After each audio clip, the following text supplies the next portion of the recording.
I didn't plan to think about bonuses that night. It was an end-of-year party, the kind companies hold when they want to feel generous without committing to anything measurable. A rented space, soft lighting, catered food nobody would remember, and speeches that sounded like they'd been recycled from last December. I'd been with the company 9 years, long enough to recognize the pattern. Celebrate first, explain later. My boss was in a good mood. He always was at public events, laughing louder than necessary, hand on everyone's shoulder, telling the same story about how far we'd come, as if he personally carried the servers on his back. I stood near the bar with a glass of soda I hadn't touched. I don't drink at company events. Never have.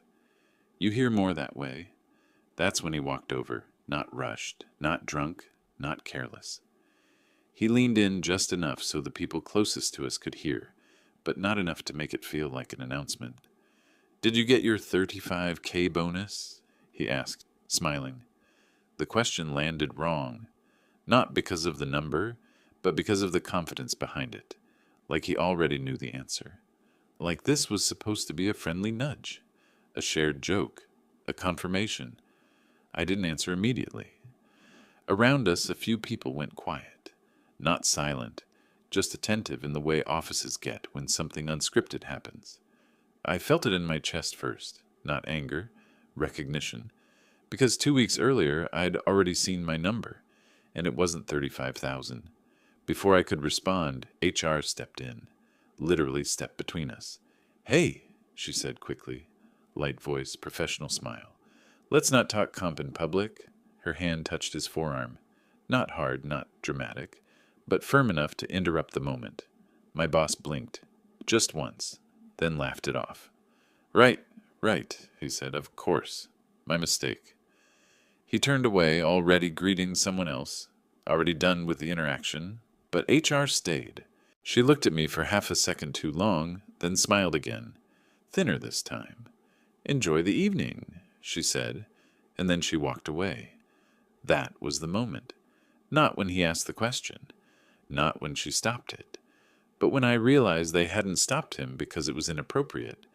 They stopped him because it was inaccurate. I stood there, holding my glass, watching the party resume around me. Conversations restarted. Laughter returned. Music swelled slightly. To everyone else, nothing had happened. To me, something clicked into place. I thought back over the last 6 months, the delayed approvals, the quiet reassignment of one of my projects, the sudden inclusion of my name in risk review meetings I wasn't invited to attend. At the time, I'd framed it as reorganization, normal corporate drift. Now it looked different. I excused myself and stepped outside for air. Cold night, city lights, a few coworkers smoking and complaining about rent. I checked my phone. No new messages, no mistakes. Just the same bonus confirmation email I'd opened 3 times already that week. A figure carefully chosen, low enough to send a message, high enough to avoid a complaint. I thought about the question my boss had asked. He hadn't asked HR. He hadn't asked finance. He'd asked me, in public, which meant one of two things. Either he genuinely believed I'd been paid the same as the others, or he wanted me to react. Smile, nod, play along, swallow it. I finished my soda and went back inside. For the rest of the night, I watched instead of talking. Watched who congratulated who. Watched which managers avoided certain topics. Watched HR hover closer than usual to the executive table. Nobody else noticed. That's fine. Some decisions aren't made loudly. They're made the moment you realize the story you're being told doesn't match the paperwork. And someone is very invested in making sure you don't say that out loud. That night, I didn't leave angry. I left curious. And curiosity, I'd learned, was far more dangerous for them than a frustration ever would be. The next morning didn't feel dramatic. No headache, no late-night regret. Just a clean sense of irritation. The kind that doesn't shout, but doesn't go away either. I logged in early, before most of the office came online. Payroll portal. Same interface I'd used for years. I wasn't looking for a miracle. I already knew the number. What I was looking for was context. Bonuses at our company weren't random. They were tied to written criteria: revenue impact, delivery timelines, risk mitigation. Everything was documented. Everything left a trail. Mine did too. I pulled my last performance review, then the one before that, then the internal scorecard attached to my department's year-end summary. On paper, I was solid. Not exceeds expectations, but reliably above baseline. More importantly, 2 of the initiatives listed under my name were still generating revenue. Quiet revenue. The kind executives love and forget about at the same time. By 9:30, people started filtering in. Morning greetings, coffee, normalcy. I walked past my boss's office. Door open. He was laughing on a call. Relaxed. Unbothered. That bothered me. I didn't confront him. Not yet. Instead, I sent a simple message to HR. Hi, I had a question about bonus allocation criteria this year. Could you point me to the documentation used for individual adjustments? Professional.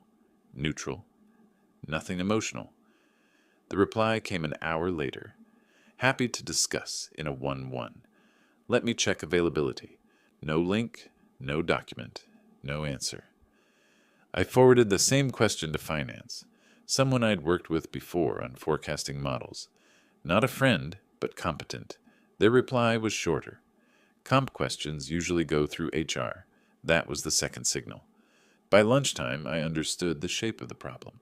Nobody wanted to be the first person to put anything in writing. I ate at my desk and reviewed emails from the last quarter. Small details stood out now. A project scope change that hadn't required my sign-off, but still listed my name as owner. A meeting invite I'd been copied on, then removed from. A calendar block labeled Risk Alignment that reappeared every month, always without me. This wasn't about performance. It was about positioning. In the afternoon, my boss stopped by my desk. "Everything good?" he asked casually. I looked up, met his eyes. "All good," I said. He smiled. Relief, maybe, or confirmation. Before he walked away, he added, "HR might loop you in later. Year-end stuff. Later. Always later." That evening I stayed a bit longer than usual, not to work, to observe. I watched who left early, who stayed, who closed doors. Around 7, HR walked out with her laptop bag, talking quietly with legal. They didn't see me. I packed up and left. At home, I opened my personal notebook, the one I used for things I didn't want auto-saved or searchable. I wrote down dates, meetings, names, not accusations, just facts. I wasn't planning revenge. I wasn't even planning a move. I was planning clarity. The next week followed the same pattern. Polite deflections, delays framed as process, a growing sense that everyone knew something, except me, officially. During a department sync, bonuses came up indirectly. Someone joked about holiday generosity. Laughter followed. I didn't laugh.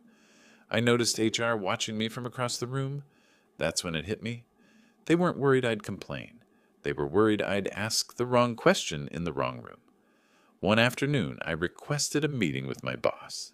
Direct. No agenda beyond year-end review.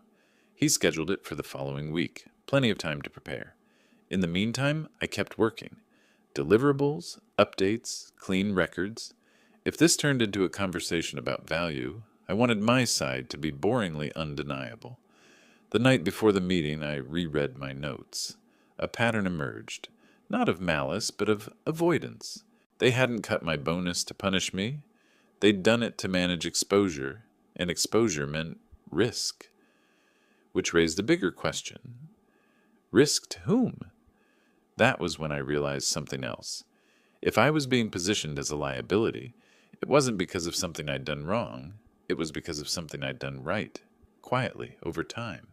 And whatever that was, it had made someone uncomfortable enough to start adjusting numbers instead of having a conversation. I closed the notebook. Tomorrow, I wouldn't accuse. I wouldn't demand. I'd listen. because people are most honest when they think you don't yet understand what's happening. And I understood enough to know this. The bonus wasn't the problem anymore. It was the first visible crack. The meeting was scheduled for Tuesday at 10. That alone told me something. My boss usually booked reviews late in the day, when people were tired, when conversations drifted. Morning slots were for things he wanted done quickly, cleanly, and without witnesses. I arrived early, notebook closed, no laptop, no slides. He walked in on time, closed the door, and smiled the same practiced smile he'd worn at the party. "So," he said, settling into his chair, "I hear you have questions." I nodded. "I want to understand how my bonus was calculated this year."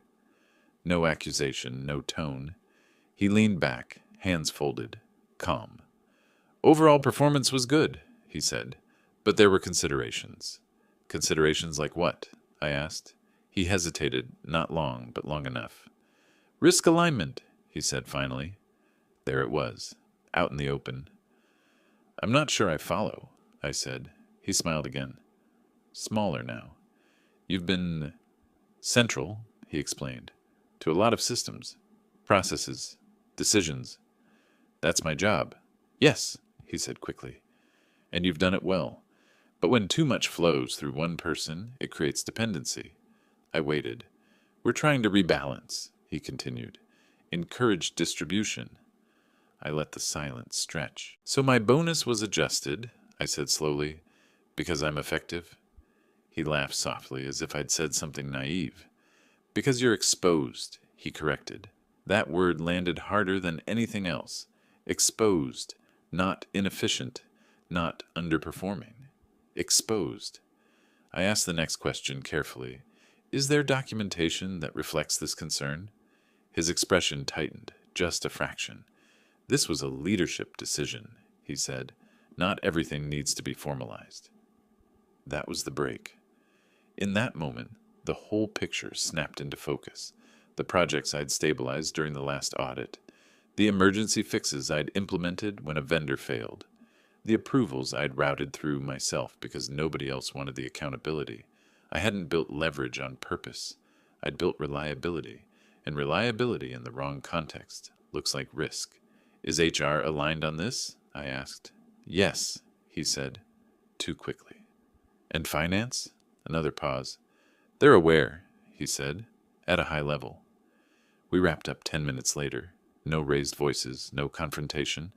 He stood, clapped me lightly on the shoulder, and said, "We value you." I believe that. I just realized what kind of value he meant.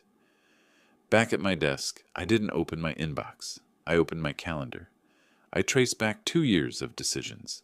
Approvals I'd given, overrides I'd signed, exceptions I'd authorized because the business needed speed. All legitimate, all documented, but all clustered around one name, mine. By mid-afternoon, HR sent a follow-up. "Let's connect later this week to ensure alignment going forward." Alignment, a word people use when they want obedience without clarity. That evening I went home and sat at my kitchen table without turning on the TV. I replayed the conversation again, slower this time. They weren't pushing me out yet. They were softening the ground. Lower compensation, less visible authority, more shared ownership. If something went wrong later, it wouldn't be theirs. It would be mine. That was the real risk, not dependency, liability. I pulled out my notebook and wrote one sentence at the top of a fresh page.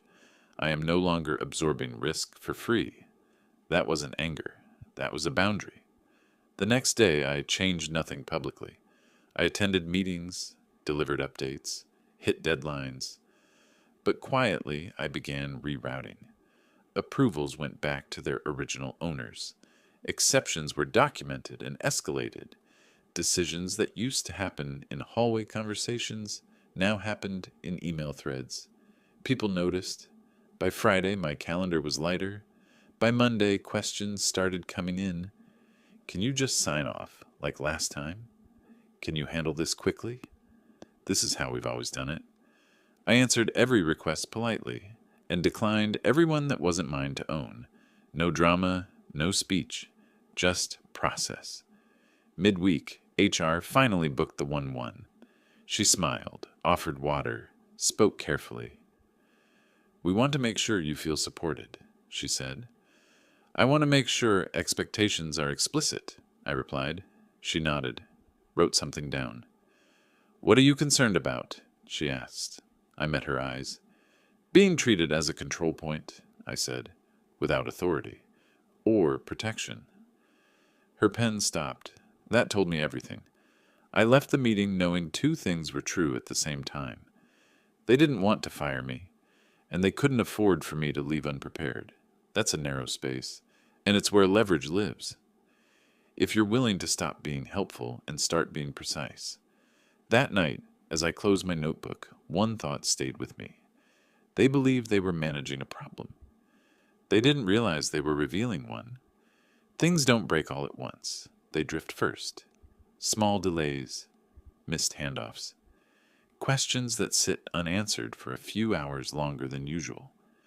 Nothing dramatic enough to escalate, but enough to slow everything down. By the second week, the slowdown had a pattern. Approvals bounced back to managers who weren't used to owning them. Escalations landed in inboxes that hadn't been touched in months. Decisions that used to resolve in a hallway now waited for meetings that kept getting rescheduled. Nobody blamed anyone out loud, but everyone felt it. My boss called me into his office on a Thursday afternoon. Door closed again. Same chair, same smile, but tighter. "I've noticed you've been stepping back," he said. "I've been aligning responsibilities," I replied. He frowned slightly. "You've always been proactive." "I still am," I said. "Just within scope." That word again, scope. He leaned forward. "We need agility right now."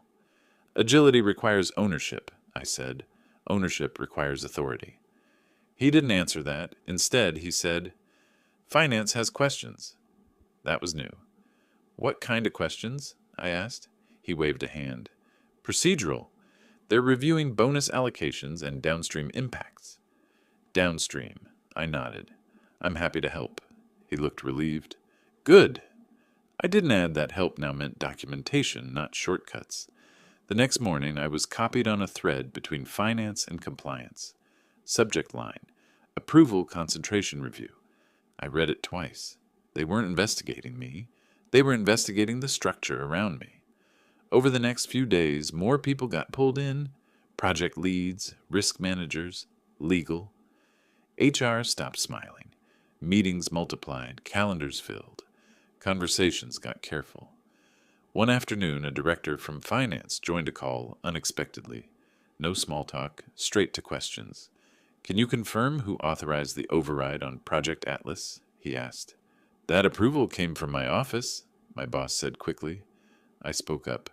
"The exception memo lists my name as reviewer, not approver." Silence. I shared my screen. Boring documents, dates, signatures, clean.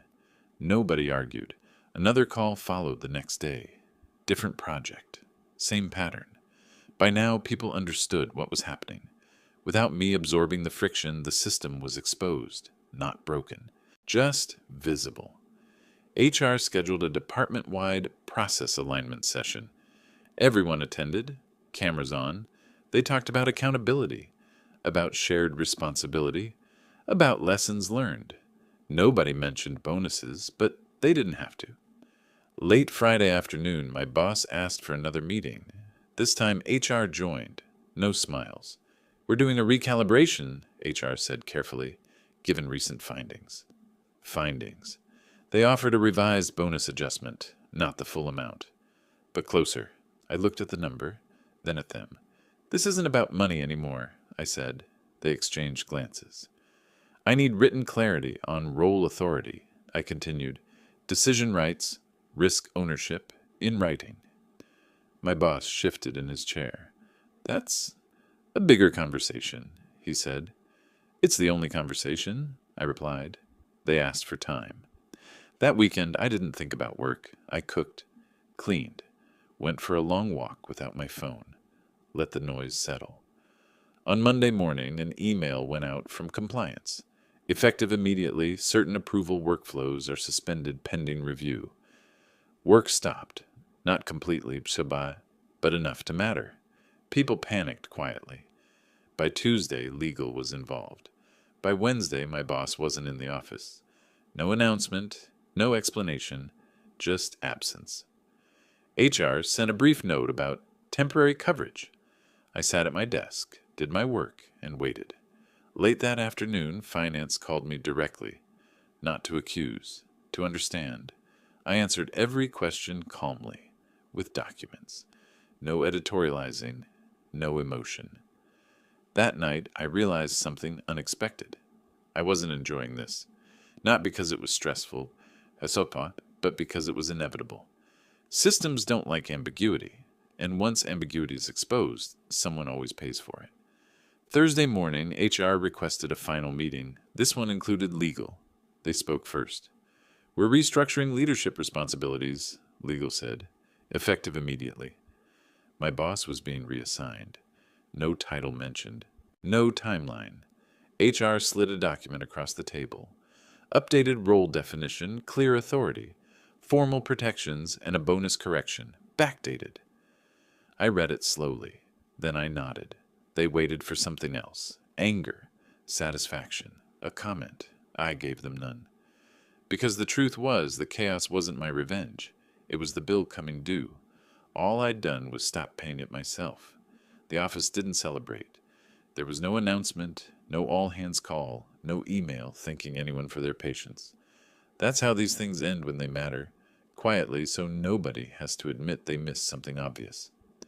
My boss's name disappeared from meeting invites first, then from approval chains. A week later, his office was empty. The plaque came down after hours. People noticed. They just didn't ask. HR sent me a calendar invite titled Role Confirmation. 15 minutes. No agenda. I walked in, sat down, and listened. They outlined the new structure. Clean lines, explicit authority. Escalation paths that didn't loop back to me by default. It sounded boring. That was the point. They slid the revised compensation summary across the table. The corrected bonus. The backdated adjustment. Everything documented. I skimmed it once. Then I signed. HR asked if I had questions. I thought about it. "No," I said, "as long as this stays written." She nodded, a little too quickly. She understood what that meant. Work returned to normal after that. Not the old normal, something slower, more deliberate. Decisions took longer, fewer shortcuts, more people accountable for their own names on documents. Some coworkers were relieved, others weren't. A few stopped by my desk in the following weeks. "You okay?" "Rough month, huh?" Glad it worked out. I thanked them and kept it light. Because nothing had worked out. It had just finished. The strangest part was how calm I felt. No victory rush, no satisfaction speech in my head. Just a steady sense that something misaligned had been corrected. One afternoon, finance invited me to coffee. Off the record. They thanked me for being consistent. That was their word. Not brave, not clever. Consistent. On my way home that day, I thought back to the party, to the question that started all of it. Did you get your 35K bonus? At the time, it felt like a provocation. Now, it felt like a mistake. Not because of the number, but because it assumed silence. I didn't leave the company. I didn't burn bridges. I didn't expose anything publicly. I just stopped absorbing risk without authority. That's all it took. A month later, I ran into my former boss at a grocery store. Different aisle, different life. He looked thinner, tired. We nodded to each other. Nothing more. I paid for my groceries and went home. That night, I cooked dinner, answered a few emails, and closed my laptop before 10. I slept well. People like to imagine justice as something loud, a confrontation, a fall. Most of the time, it's quieter than that. It's paperwork being reread, emails being forwarded, questions being asked by the wrong people. It's the moment HR stops interrupting and starts listening. I never told anyone this story at work. There was no reason to. Because the lesson wasn't about bonuses. It was about understanding when appreciation turns into dependency, and dependency turns into fear. Once you see that, you don't need revenge. You just need boundaries, and the discipline to keep them boring, documented, and impossible to ignore. That's how it ended. Not with applause, with clarity, and that was enough.